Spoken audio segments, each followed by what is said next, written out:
Time now for today's perspective. And opting to live on an abandoned golf course, taking off to travel the world, Chris Ames is an American vagabond who, after years of married life with a regular job and 2 kids, decided to do things differently.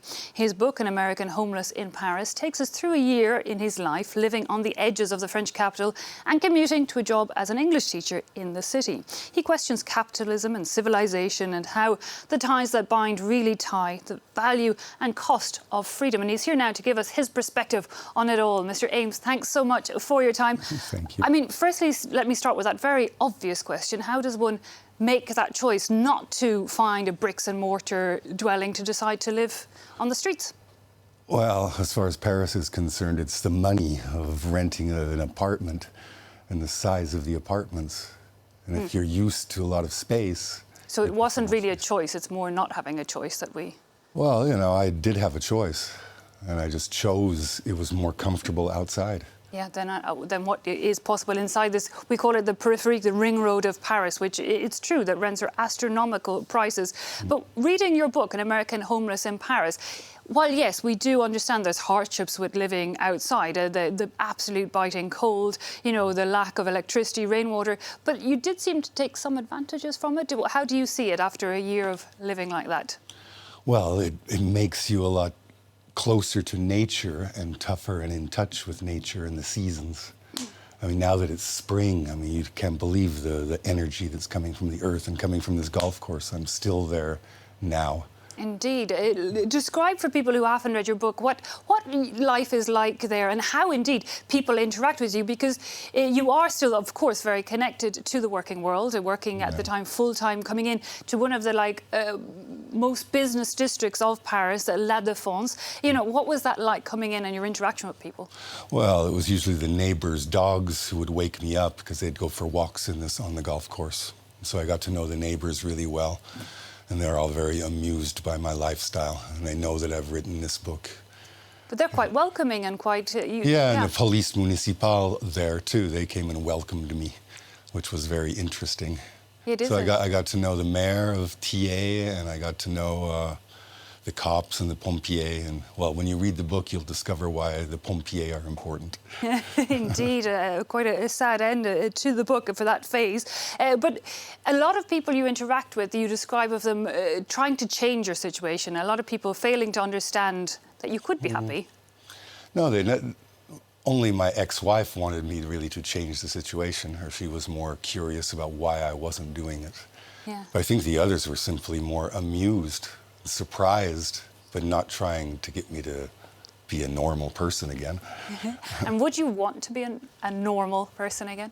Well, I think in France it's more the conventionality that I have to learn to get again. Because, you know, I've been here 27 years. And these past 10 years have been a rather feral period. You've been here for decades, but you travel a lot. I mean, you're just back again from your travels. And one thing in your book that's interesting is you start every chapter. The book is divided into months. Every chapter is a month, but you start every one with a memory of some of your trips in Asia. You do seem quite fascinated with Asia. Why is that? Well, as far as this book is concerned, it's the Buddhism that I want to create the right mind for living in difficulty. Despite difficulties, despite the fact of being, you know, homeless and out of work now and without wife or girlfriend anymore, you have to keep the right mind. You have to keep a good attitude. And as far as the Buddhist stories, there's not really a link as a continuation in the French narrative, but there are subtle sort of links overall, the things I've learned in Asia traveling. Those skills that we could all benefit from throughout life, perhaps. But how hard is it to keep those links that you're talking about? You know, you had them, you were living on a golf course in a lot of, on your own in many ways, but with so much connection to people on... Yeah, well, to be honest, this story ended and I was still very much in the bourgeois, one foot in the bourgeois world. But I think since then, I realize how if you don't have a job, you start distancing yourself from normal society. And I see how the homeless people are here in Paris. I mean, some of the really down and outers. And I wonder about them, because I keep the right mind. I live clean. I go swimming almost every day and cook on the campfire and think of new recipes and just keep Indeed, a right you mind. became quite a good cook. You were writing in that first year. Yeah. I had people coming over and eating my food. They liked it so much. Indeed, a lot of people visiting your camp on that abandoned golf course, including your family from the States, and you were giving us their reaction.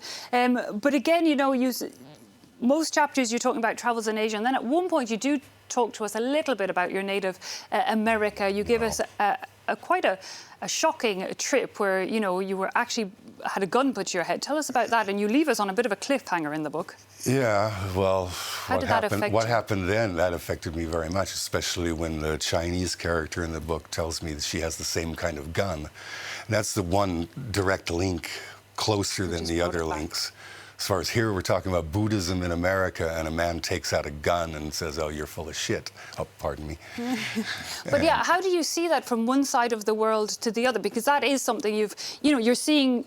Well, humans kind of the same in one way, from one side of the globe to the next? No. I created a very psychological, it was a very traumatic moment for me.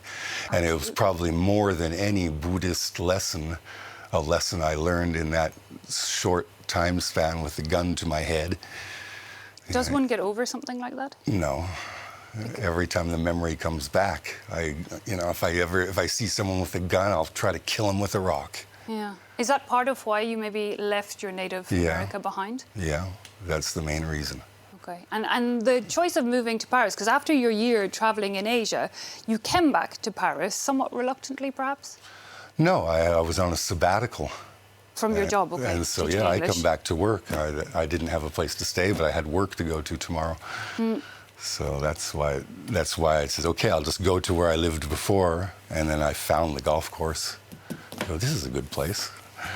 It's quite brave as well, because I think I'd be quite afraid to just... Well, I had a few things stolen at first, my basketball first, and then a radio, a ghetto blaster.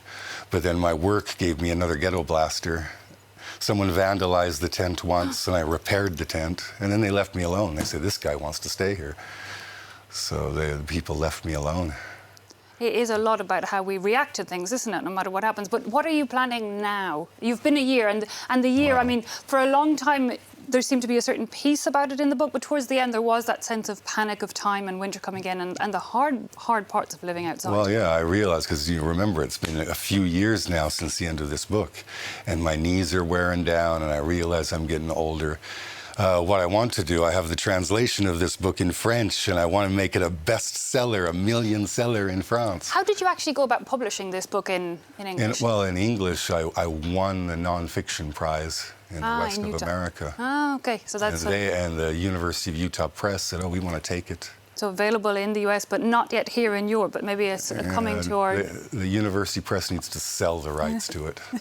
There you go. Well, we're going to have to leave it with that message, Mr. Ames. Thanks so much for coming in and giving us your time here at France 24. Thank you very much.